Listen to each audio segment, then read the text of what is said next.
Ladies and gentlemen, it's time for another episode of Mind Your Puckin' Business with your host, Jeffrey Kruntzman.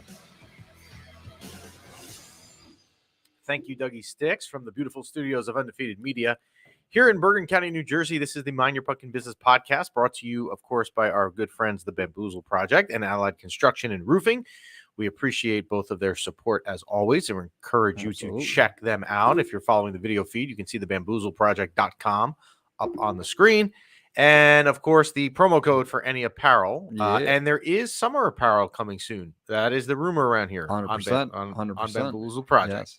And with the weather here, you never know. One day it's nice and 98 degrees, and then it rains for 3 days straight. So we might as well keep up the winter apparel. And if it's raining, you want to make sure you have a nice roof, so that you go to Allied Construction and Roofing USA. Yes, Allied Construction USA.com. Check out our good friends at Allied Construction and Roofing and tell them we sent you.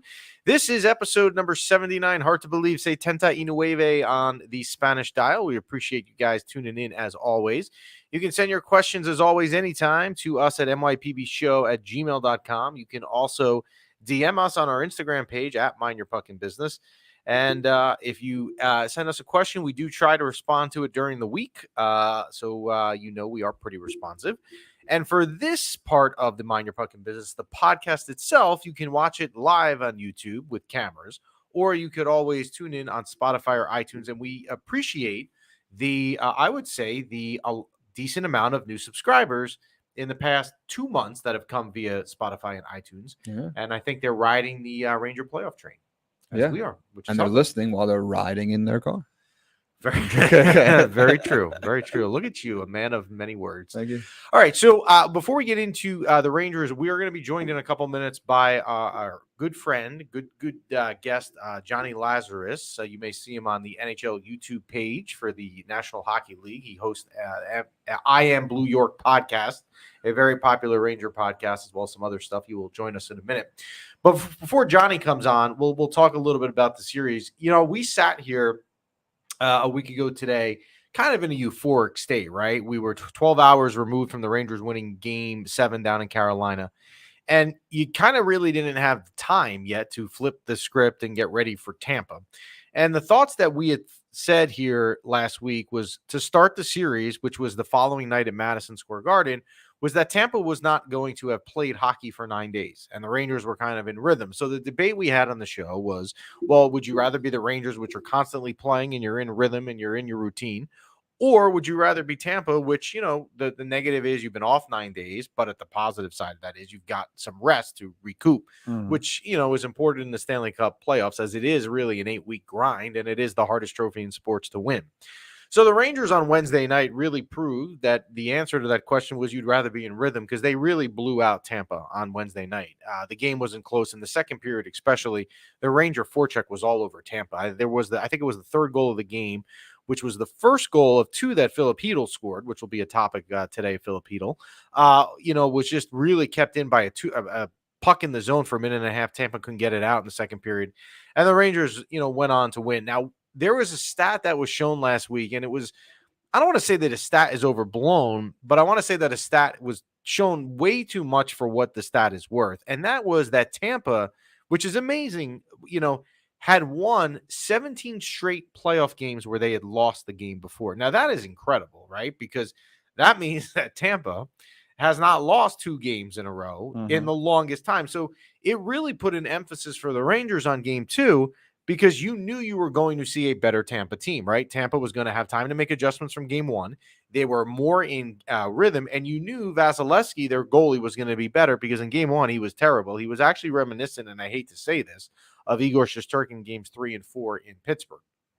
So game 2 Friday night, you have to be so impressed with the way the Rangers played and won. Now, granted, a 3-1 lead, and they controlled most of that game. It got very close at the end. It was a 3-2 game, and Tampa really, for the last 2 minutes, made you sweat it out, because they had some chances, including a Steven Stamkos chance on the side of the net that Shesterkin got across and got.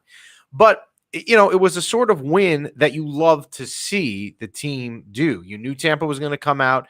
Now you're up 2-0 and you're heading to Tampa. I said all weekend, and I said this on an Instagram live that I did on a Ranger site on Saturday, or maybe it was Sunday. I think it was Saturday. Was that I expected the Rangers in Game 3 on Sunday to lose. I just thought, you know what, you're up to nothing. Tampa's going to throw everything but the kitchen sink at you in Game 3. Tampa's at home. They're probably going to lose. And if you're into odds, which we may or may not be on the show if you tune in during football season, you would know that Tampa was a heavy favorite in the game. So they kind of agreed. So I went into the game not saying I'm playing with house money, but thinking that I wasn't really expecting it to go my way. Mhm. Well, leave it to the Rangers that when I sit there and say to you, hey, I think we're going to lose, they'll give you every reason to think you're going to win and then rip your heart out. Because they went up 2-0 on, 2 goals by, Zibanejad and Kreider.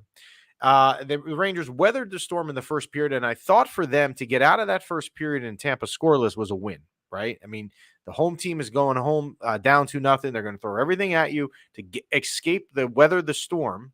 Lightning, get it? Play on words. You like that? There you go. Any meteorological fans that watch the show will like that. They weathered the storm and got out of it. They get 2 goals, and then the Rangers, Jacob Trouba in particular, with 3 penalties in the game. I don't understand. You have so there's 2 things that frustrated me about this. Yeah. One, and you mentioned one of them coming in here at the studio today, but one of them was with the penalties. If you have a 2-goal lead, the last thing you need to do is put a team like Tampa that has guys like Kucherov and Stamkos and Hedman on a power play. Yeah. You don't need to give them chances to get back into the game. Like, it just does not need to happen. Yeah. And it doesn't need to happen by the same player taking 3 separate penalties in the game, which is weird because I've been a Jacob Trouba fan. There have been people that don't like him, and I understand the reasons they may not like him, but I thought he's had a great playoffs, but I don't know what he was doing in that game the other day. The other thing that annoyed me, and you mentioned this coming into the studio today, which was this. The Rangers stop. Again, it's like they sit back and defend the lead. It was almost reminiscent of Game 1 in Carolina, where they had the 1-0 lead until Carolina tied it with 3 minutes left and went on to win in overtime. You have to keep forechecking. Yeah. If you have look, I'm not saying anything groundbreaking here, but I think like this common sense is lost sometimes. If you have a lead in hockey, right? Mm-hmm. And you're going to win the game without the other team scoring goals. Guess what? The other team can't score goals if the puck's in the other end of the ice. True. And you're on the offensive and you have the puck in the offensive zone, or even in the neutral zone for that matter. But it was 2-1 at the end of the third. And I'm on, there's group text that I'm on that goes off literally all day. I mean, it's awful, but that's a story for another day. And all of us were saying, you know what? I mean, I just have a bad feeling. They're just starting to sit back. And then again, the beginning of the third period, what happens? Another penalty right away. Give Tampa another chance. They score again on you got to give Stamkos credit for the shot. Put it right under the crossbar on top of Shesterkin to tie it at 2. And then it's like you're watching the rest of the third period, right? It's a 2-2 game in the playoffs. You're up 2-0 in the series. And it's just like you're sitting there saying it's a matter of time, right? Yeah. The Rangers are getting no offensive pressure, right? And Shesterkin, granted, we know how good he is. You can't expect a goalie to face 79 shots and stop 78 of them. Yeah. That's not an okay game plan. And what are the other guy? 20 shots? Yeah, Vasilevsky, who, as expected, found his game in Game 3. There was a play in the beginning of the first period with Strome in front of the net where they had all these chances. And again, Vasilevsky was going to respond and play better at home. That didn't surprise anyone. But just frustrating this mindset that they seem to play with where they sat back. So it's now, because this was a 3:00 game on Sunday, it's like 5:40, right? It's 2-2 in the third period, and there's probably 4 minutes left. And Jess and the kids are watching it with me. And I said, if we're going to lose, which certainly looks like it's going to happen because we can't get the puck out of our end, eventually a shot's going to go in. Can we please lose in regulation so we're not sitting here for 2 hours? And at least the Rangers honor that request with about 40 seconds left, letting the game-winning goal in. Now, tonight is, let me give you an example. Vegas, again, I don't want to go into gambling lines a lot here, although Jonny Lazarus, when he joins us in a minute, can tell me if he agrees with this. But the Rangers were, after Game 2 and having a 2-game lead, as you would expect, a heavy favorite on the series line to win the series. Tampa wins one game, just one, and now the Rangers are minus 140 to win the series, which means they are the slightest of favorites to win the series. So if Tampa wins tonight, and Tampa's, also a pretty big favorite tonight, I think they're minus 170 on the money line. Tampa's going to, it becomes a best of 3 series with Tampa having all the momentum. If you're the Rangers, can you lose tonight and win the series? Of course. I'm not going to sit here and say this is a must win because we've seen how this team plays an elimination game. However, you go make this now a best of 3 series with game 5, 6, and 7, and you're playing with fire because Tampa's going to have all the momentum. Yeah. And they're the reigning Stanley Cup champion. 2-time Stanley Cup champion. So it would be, if I am the Rangers right now, yeah, you I don't want to say you need to win tonight, but if you don't, and the series comes back to MSG on Thursday night, tied at 2, would any of you be surprised if Tampa won and went up 3-2 with a chance to clinch on Saturday at home in Tampa? Of course not. You wouldn't be surprised. So you hope tonight that they get it. Now, here's the positives of game 3, because as I said, and I think if there was a clip of this, that I said something like, eternal pessimist. I'm going to be the optimist here. All right. The Rangers lose on Sunday. Okay. This is what happens, right? They lose by playing really bad. They only lose by 1, playing really bad, taking stupid penalties in a game that Tampa was going to throw everything at them. So maybe there is a positive in that, even all these things going wrong, they still had they still could have easily won that game. Maybe they get a Gallard bump. A gallant bump. Gallant bump. And can I say something on that? And you and I don't, ever rehearse hockey stuff, so I don't want to think that, like you knew we were going there. He did not win Gerard Gallant last week. The NHL announced the Coach of the Year, the Jack Adams Award, and it went to Daryl Sutter in Calgary, which I'm fine with, because either of them could have won the award. But he's out though. He's out, but you got to remember, he's not the best coach. No. The NHL votes on the Coach of the Year before the playoffs. Same thing with Vezina, right? Because it's same thing with any of the sports. So, I don't have a problem with Daryl Sutter winning, but if you're going to mention Gerard Gallant again, I mean, he has had an incredible year here, but you hope that tonight, yes. How can they? I don't think they should name it until after. Like, say the Rangers win it all and win a Stanley Cup, right? Don't you think that would be a win in the column for Coach of the Year for him? Yeah, but that's not how it's done. I get it. I understand the point, but all that voting is done. So you had a team that's not so good, and then they win the Stanley Cup. That guy should be the Coach of the Year. So leave it to the Rangers to have a game 3 like that, where I just kind of thought they were going to lose, and then they get me into it thinking that they had this great chance to win, and then just typical. Let's see if he's ready for us. I can see Jonny Lazarus in our virtual green room. He's asking for 1 minute. Are you all set? Or you want 1 minute, Johnny? 2 minutes. 2 minutes. I think he's giving you a peace sign. No, he's good. What up, he's what ready. up? He's ready. Okay. He's okay. It's hard to see here on the screen. I don't know if my sight is bad or whatever. So we're going to bring in, he's the host of I Am Blue York podcast. He's the contributor for NHL, which we need to talk to him about, because I feel like Johnny was on this show like 5 weeks ago, and now he's all over the place. We'll talk to him about that as well. This is Jonny Lazarus. How are you, Johnny? How you doing? Yeah, those are just peace signs. Peace signs. Yeah, I can't. You know what? We have this like virtual green room screen up here, and it's hard to see in the when it's shaded. But we welcome you. How are you, my friend? I'm great. How are you guys doing? We're good. We're gonna get to our questions, and then before we let you go, if we have time, I'm gonna have to ask you about your career in the last 5 weeks, because I feel like you're all over my Instagram feed everywhere. Yeah. I look now. Yeah. I'll get into that for sure. Cool. Well, that's awesome. You deserve it. All right. So let's start. We'll do the Western Conference briefly at the end, because there's not a lot to talk about it right now with that. But let's start here with the series. We said, game 1, Tampa certainly showed the rust being off 9 days. I was very impressed with the way the Rangers won game 2, particularly their forecheck in the second period, like the Hedl first goal that he had that game. The Rangers kept the puck in the zone in the end. I just had a feeling they were going to lose game 3. And then, they had every opportunity to win it and gave it up. Did you feel in game 3 that they kind of sat back once they got that 2-goal lead? Yeah, I mean, I thought the game was kind of back and forth the entire time to begin with. And I actually agreed, and I got a lot of heat for it, because I took the Lightning to win in regulation in game 3 as an emotional hedge. But, I write for Covers and Action Network, and I have to give my actual best bet. I have to put the better hat on and kind of give my best pick. I can't pick the Rangers every game. So I got a lot of slack for that. But yeah, I mean, I think the Rangers had a chance to win, but were they the better team? Definitely not. I think at spurts they were the better team, but Tampa had 3 or 4 different 3-minute possessions, I feel like, that were just like heavy shifts. And that kind of just sucked the life out of the Rangers, I feel like. And then that third period, I thought it was the same exact third period we saw in game 1 against Carolina, where they played just not to win instead of, or playing not to lose instead of playing to win. You didn't really see them on their toes at all. And, they just tried to protect that lead, and that's not the team they are, right? They're not a team that sits back and protects leads. So obviously we saw that backfire. And, like you said, I think if you ask any Ranger fan, we're up 2-1 going into game 4 in Tampa. I think any of us would take it. So, as much as it sucks to lose that game, I think we're, in a better position than any of us could have asked for. Yeah, and I had said, I don't know if you were listening a couple minutes ago, I said the same thing, that it was reminiscent of game 1 in Carolina, right? They got the goal early, and then just kind of sat back until Carolina tied it with 3 minutes left.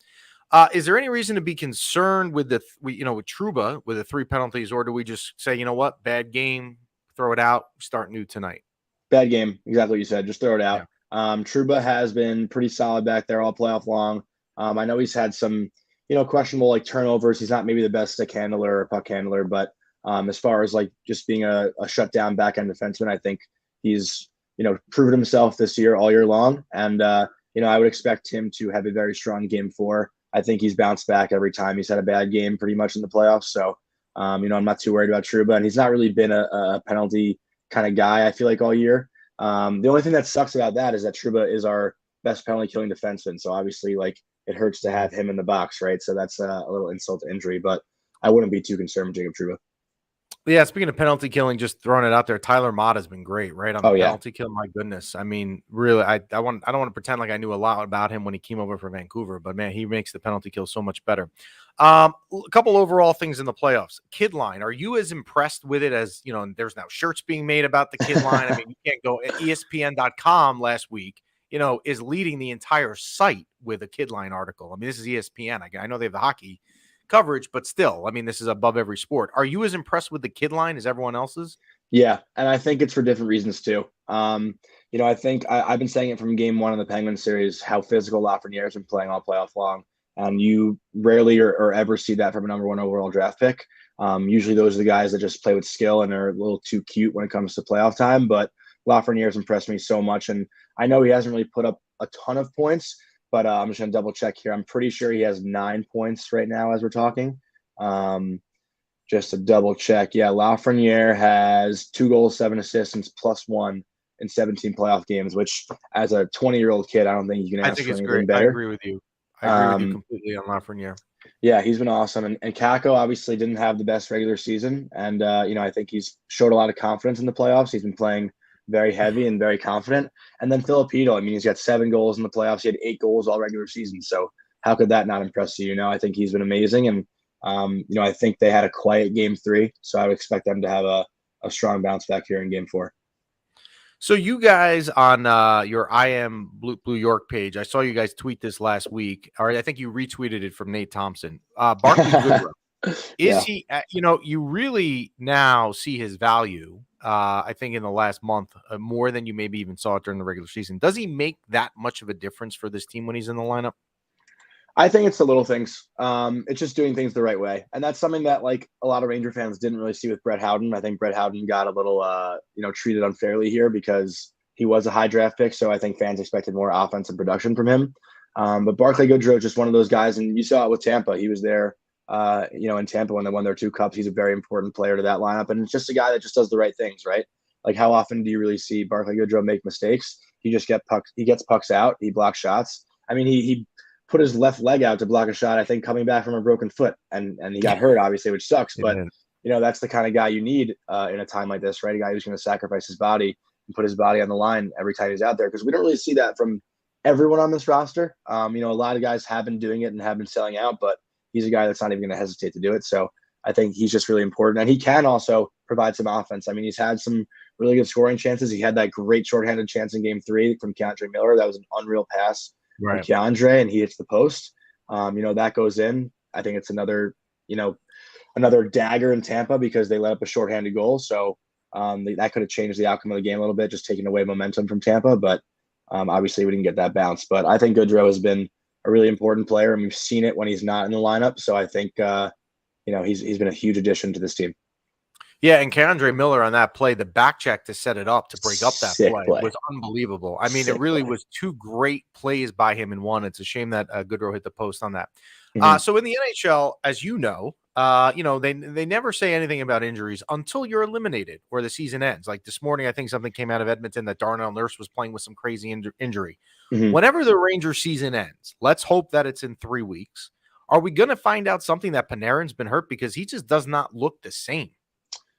I may or may not have heard something that I can't share. I don't know how it's affecting him, but I think everyone's playing hurt. Like I think Foxy's playing hurt too. I think even like Mika and Kreider, I know they look great, but I think they probably got something going on too. I think this time of year, everyone. I mean, you see it every morning. Like every optional skate, they're not skating. It's all about maintenance this time of year. I think 75% of the roster will have something going on, whether it's a big thing or a little thing. But that's the thing, right? You just got to play through it. And I know that's like such hockey talk, like play through the pain. But, when the Stanley Cup's on the line, I think anyone would tell you they'd cut off an arm to try to win that thing. So, I would say most of the team has something going on, not just Panarin. Well, you played, and maybe this isn't apples to apples. Maybe we'll say apples to oranges. But you played college hockey, right? So I know it's not going for the Stanley Cup in Hockey East, but I know Hockey East because again, I went to BU. But I'm sure there were times at UMass or in your career to get to UMass where you had to play hurt, right? How difficult is it basically, well, I just take something for the pain before the game and I just play through it mentally, or are you really aware of it or cognizant of it the entire game? You're definitely aware of it. There was one game that I can remember where I don't necessarily remember the actual injury, but I jammed my thumb going into the boards. And I remember just trying to hold my stick for the third period. And it's like in your head a little bit. So I wasn't like trying to make plays. I was kind of just like getting pucks deep and like literally just like playing a simple game. I mean, I also wasn't, you can't really compare me to any of these guys. But it's definitely in your head though. But then again too, like sometimes it's maybe different for like a star player, but for the third line, fourth line guys that are playing hurt, a lot of the time it's also because it's a job for them, right? If they're taken out of the lineup and let's say Kevin Rooney comes in and plays well, they're not seeing the ice like that. Like it's a job. So you don't want to lose your spot in the roster if you're, playing for a roster spot, if you're a third bottom six guy, let's say. So I think that has a lot to do with it also, because there's nothing worse than sitting in the stands and watching your team play, especially when you're having so much success. Like I know that the guys that aren't playing that are hurt are just killing inside to be out there and be a part of this run, It's like it sucks. Like I actually spoke to Zach Jones in between periods of game one against the Penguins because he's a UMass guy, and we were just kind of like catching up, and he was saying how fun it is, but like obviously it's a grind to just sit in the stands and watch and not have any outcome on the game. Like all he does is want to be out there and help his team win. So it's definitely a tough thing to deal with, but the guys also know that the light's at the end of the tunnel. We got like 2 weeks left of this year, so you kind of just got to battle through, put your head down, and go to work, and then you got the whole summer just to recover and relax. I mean, look at the Boston Bruins too. They had like 5 guys get surgery, I think, in the last week, and they got a lot of guys to maintain. So yeah, it's not just the Rangers, it's every team, and this time of year, like I just said, it's just get through these next 2 weeks, and then you got the whole summer to relax and recover. And the Bruins now are in the market for a head coach, which was a little bit of a surprise last night with Bruce Cassidy. All right, so players that are hurt, one of which we weren't sure if was going to play tonight or if he was going to watch, but it sounds like he's going to play as Ryan Strome. Ryan Strome, we've talked about on this show a lot over the year because he is a free agent to be. I have not really found any Ranger fan lately that wants him to be re-signed in the offseason, not to get ahead of ourselves. Do you think, I don't want to say that he's played himself off the team, but if you're Chris Drury now and we fast forward to July, what are you doing with Ryan Strome? I don't know, because I was the Ryan Strome campaign going into the playoffs. I thought he was going to be the X factor and he was going to step up, and he's done okay. I think he's been more important than people would say, just simply because his chemistry with Panarin and Kopp. He does complete that line, even though he doesn't put up the points to show for it. But one thing to note about Strome that I thought was really interesting is that he's second on the team in shots on goal, which You like No. wouldn't think from watching him. Like I honestly, like I saw that stat last night and I was looking at it, I was like, is that right? Like he has 47 shots. But I think he's not the priority. I thought he would be, but I think not that he's played himself out of it, but I think Kopp and Mott and Vetrano have played themselves into it, if that makes sense. Right. Yep. Those three guys have really stepped up, and Frank Vetrano to me has been the biggest surprise of everyone in the playoffs, just because he was a solidified third liner his whole entire NHL career. The Rangers asked him to do way more than what he's been expected to do, and he's delivered. I mean, he's been playing first line minutes, power play minutes, and he's got 4 goals, 7 assists in 17 playoff games. He had 8 goals in 22 regular season games. I mean, we all know he can shoot the puck, but he hasn't really been able to do that in other systems or other organizations. And the Rangers have really given him an opportunity, and I think he's ran with it. And I wouldn't be surprised if he signs like a 1-year bridge deal just to bet on himself and maybe get a nice 4-year, 5-year contract after that. So with Strome, let me throw a theory, and I don't want to get into the offseason stuff, but I want to throw it because obviously you know this stuff as well as anyone, right?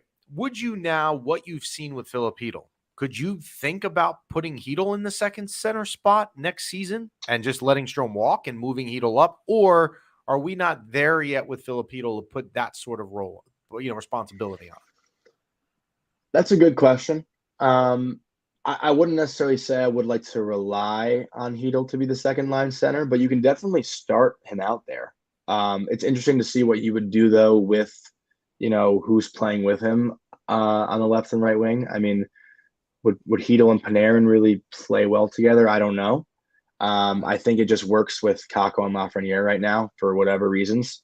Panarin, I would like to see a better skater, so that's why I do like Hedl in that role, because Ryan Strome isn't necessarily the fastest. I think Hedl is a really good skater, north-south.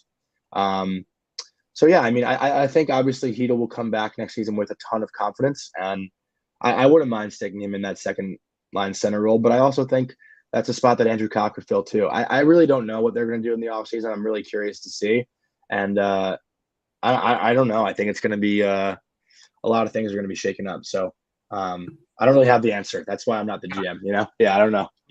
There you go. Well, we value your opinion. All right, 2 quick questions, then we'll let you go. What is the difference with Igor right now versus Igor in Pittsburgh? And then I want to tell you my thought on it. You can tell me if I'm right or if I'm wrong. I found that in the Penguin series, they scored so many goals right in front of the net, off rebounds, crashing the net. Unbelievable. Gensel in front, the Jeff Carter goal in Game 6 in Pittsburgh on the Friday night, all right in front of them. It seems, I don't know if the Rangers have made a collective effort to keep stuff to the outside now in the last 2 series, and it's been better for Igor. But what is the major difference with Igor that made him, respond? You took the words right out of my mouth. I think the Pittsburgh series, the Rangers just looked lost in the D zone. A lot of goals came from the net mouth, like you said. I think Gensel had 5 of them right in the crease. And Carolina didn't really have the offensive ability that Pittsburgh had, right? They didn't have a Gensel, a Crosby, a Malkin. They didn't have guys to that caliber. I mean, we really didn't see much from Aho or Svechnikov and those guys. And, Tampa is starting to now kind of ramp it up. Game 1, they didn't really have many grade A scoring chances. I thought Game 2, they were a little better. And then Game 3, Kucherov, I thought, exploded. I thought he had his best game. Kucherov was all over the ice in Game 3, and Stamkos has had some pretty good scoring opportunities, and he has 2 goals in this series. But I do think you kind of just nailed it. Put the nail in the hat, whatever that phrase is. That's definitely wrong. But, the Rangers have done a much better job just keeping these teams to the perimeter. Obviously we did see that game-winning goal in Game 3 come from the slot area, which was, just a tough defensive zone breakdown. But those things happen. And Igor usually is there to answer the bell. But, yeah, I mean, I don't even have like a rebuttal. I thought you said it perfectly. I think they've just been keeping teams on the perimeter much better. I think it's obvious too. Right. So the since you do covers and stuff, the series line for this series now is a lot closer than you would think in a 2-1 series. The Rangers are -140. So obviously it's hinging on tonight if you think about it. What is your prediction? Not to put you on the spot, but we have to. That's why you get paid the big bucks. What do you think the rest of the series will play out? Okay, so before the series started, I did say the Rangers are going to win the first 2 at home, and then they're going to lose the 2 away. I thought it was going to come back to MSG 2-2. I thought the home team would win every game, but my opinion has changed. I do think they will bounce back tonight and take game 4 on the road. I don't know why that is my gut feeling. I think it's because they didn't play their best game and still had a chance to win. And that gives a team a lot of confidence, especially against a 2-time defending champion. So I think they know what they have to do. I think the key to last game is they couldn't find a way to score 5-on-5. Both teams' power plays did their jobs, but they didn't get that 5-on-5 goal. Tampa did. I think that's the difference in the game. And usually the difference comes down to power plays, but, we saw success from both teams. But the Rangers' power play has been insanely successful all playoffs long. Their power play right now, I believe, is the number 1 power play in the playoffs. And I'm going to double check. Yeah, it is. They're 31.4% above Colorado, who's 31.1. So they relied on the power play all year long. They're probably going to score a power play goal tonight. They just got to find a way to score 5-on-5, and then the game should be theirs. That being said, obviously, too, Tampa has Vasilevsky. It's not going to be easy. And Igor's been great, I think, in all 3 games. So if Igor just stays to par and does his thing, I don't see a reason why they don't win tonight. But then again, it's going to be really hard to close out Tampa at home. So I think this series will be done in 6 games. It's going to be hard to beat them twice on the road, but something about Tampa's home atmosphere, I don't think it's that intimidating for them. But then again, too, I also think it'd be really, really fun just to see Game 7. Obviously, I don't want it to get there, but also because of that Justin Bieber concert narrative. And I know there's a lot of drama around that. I think it'd be really funny to see how that plays out. Yes. All right. So last thing, and then I promise we'll let you go. So you mentioned Colorado. Obviously, the winner of this series now is going to get Colorado because last night with the sweep up there. I don't know if you know Makar. I know you, Cam, because you both went to UMass. But I mean, he's having an incredible playoffs. I mean, this guy. I mean, it's up there with Adam Fox, maybe even higher. I guess it's a matter of personal opinion. I don't think you could go wrong with either. For whatever team comes out of the East, whether it's the Rangers or Tampa, can they beat Colorado? Is Colorado beatable? No, I don't think so. And, now they have 11 days of rest. We'll probably see Kemper come back, even though Francouz has been amazing. I just think Colorado's a whole different beast. I don't really – I think they're different, too. After last year, they were up 2-0 against Vegas, and they lost 4 straight games. I think they have that chip on their shoulder. Nathan McKinnon is obviously in another world. Cale Makar in another world. They have probably the most top-end talent in the NHL. They're the fastest team that I've seen in the NHL. Their pace of play is ridiculous. I don't think anyone can keep up with them, even Edmonton and McDavid. They shut down Connor McDavid. I mean, how are the Rangers or Tampa supposed to beat them if they shut down McDavid? Like, I know Draisaitl and McDavid had a solid game last night, but 2 out of the 4 games, they were pretty much non-existent. So that's what scares me most. It's not that they're so good offensively. They also can do it defensively. Cale Makar can shut down anyone. He's the best skating defenseman I've seen in my life. And I did spend 1 semester with him. He actually lived across the hall from me, which was really cool. But, I don't think anyone's – I actually think it's Colorado in 5, no matter who they play. Yeah, it's a tall task. I'd love for the Rangers to be the one to get the opportunity, but I would agree. So tell us, before we let you go, I mean, I just feel like you're now in more places than you were. When were you here? 6 weeks ago? A lot's happened. A lot's happened in the last 6 weeks in my life. I work a full-time job for Sinclair Sports as a multimedia planner. I write for Covers and Action Network, and now I'm hosting an NHL YouTube show for the conference finals. I don't know if it's going to be extended for the Stanley Cup, but yeah, I've been in the studio pretty much every night for every game in the conference final. It's pretty cool. It's called the Third Period Live Show. So we are live breaking down what's going on in the third period of every game, kind of recapping what's happened in the first 2 periods. We bring in really cool guests like we've had last night. We talked to like Linda Cohn and Anson Carter. The night before we had Nick Kyprios from the 94 Rangers team and Eddie Olczyk. So we're bringing in cool guests every night. I'm not sure who our guests are tonight. I actually heard we're trying to get Valley in tonight, which would be really cool to have him on during the game. I asked for Lundqvist, but I think that's a tall task. So, I don't know if we'll get him. But it's been a lot of fun. And, obviously I'm super honored and privileged to have that opportunity. And it's been a really cool couple weeks. Well, awesome. I mean, you deserve it, and you're very good at it. I've watched some of the clips you've had while you've been on the NHL show. You are very good at it. You handle yourself really well. It's like, I mean, it doesn't seem like you're new at it. You think you've been doing this for a long time, but with your age, you can't. You've been doing it for a long time because you're too young. So we're excited to see where you go, and don't forget about us here. Come back and see us, Johnny. I won't. Well, people are chirping my outfit choices. I just been wearing t-shirts. I don't know. I gotta up the style, I guess. But I appreciate you guys. Fine. Thank you so much. You got it. That is Jonny Lazarus of I Am Blue York. You can check them out. And thank you as always, Johnny. Thanks, guys. Thanks, Johnny.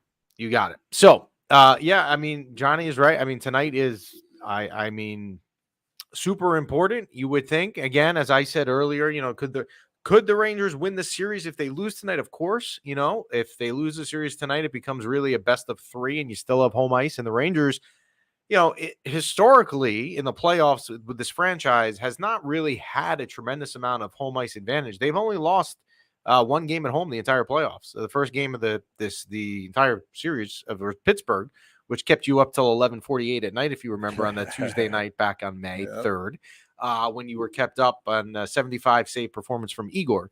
So, they have home ice advantage. So, look, if they lose tonight, you're going to sit there and hope on that. But I agree with Johnny. Colorado, which was a lot of people's picks, I think, in the beginning of the playoffs to win the whole thing, has even been more impressive since then. I mean, they've, you think about Edmonton, they have the best player in the world, and Johnny brought this up, which was a great point. They have the best player in the world in Connor McDavid. Leon Draisaitl is outstanding, and they literally took him out of the series for half the games. It's kind of terrifying. They don't have the kid line, though. They do not have the kid line. And look, if the Rangers can get there, or Tampa, actually, whoever gets there, right? You're going to sit there and say that if you have Vasilevsky, if Tampa wins this series, or if the Rangers win and you have Shesterkin, that is a much better goaltender, of course, than Mike Smith was on Edmonton. So maybe that's where you hang your hat in hopes. But so it will be game number 4 tonight down in Tampa Bay. And I'm at, I was going to say Amalie Arena. I'm not sure if it's still called that, but the arena down there in Tampa. Game 5 shifts to Madison Square Garden, which we know game 5 will happen on a Thursday night. Hopefully for the Rangers, it's a chance to close out the series and not at 2-2. And then, if necessary, game number 6 goes to the Tampa on Tuesday. And then, because of the Justin Bieber concert that was scheduled, and Johnny brought this up, and I have to text a friend back who texted me about this last night. Because Justin Bieber was scheduled, so game 6 is Saturday. Yeah. It would normally be game 7 on Monday, right? Because if you notice, it's every other day. Yeah. Well, game 7, if it happens, is Tuesday. So you sit there and you say, well, why are they skipping a day? Justin Bieber's at the Garden on Monday.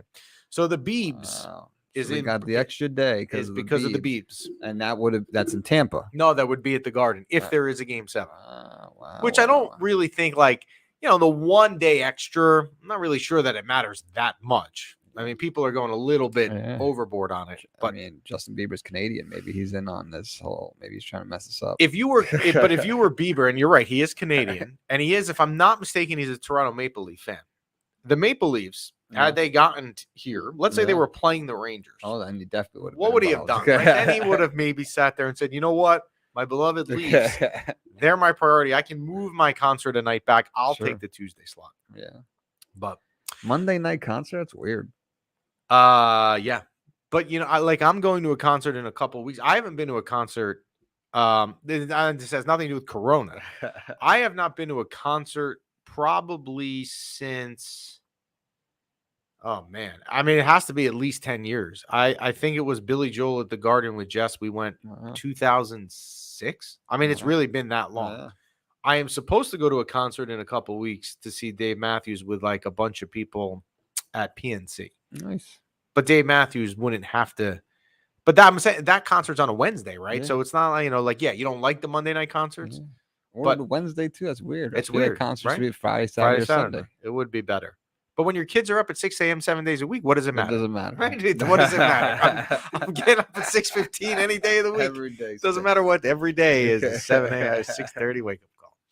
All right. So that is a wrap for us. I encourage you again. We are going to have in the next couple weeks some new merchandise up at Bamboozle Project. Yes. There are going to be some surprises, I believe, on what some of that stuff is. Oh, yeah. So, but someone had asked me the other day that loves the winter hat. They had asked, well, will the winter hat still be up there? The winter hat is still up there. It is not going anywhere. And I don't know if Bamboozle works where winter stuff gets discounted in the summer. I don't know.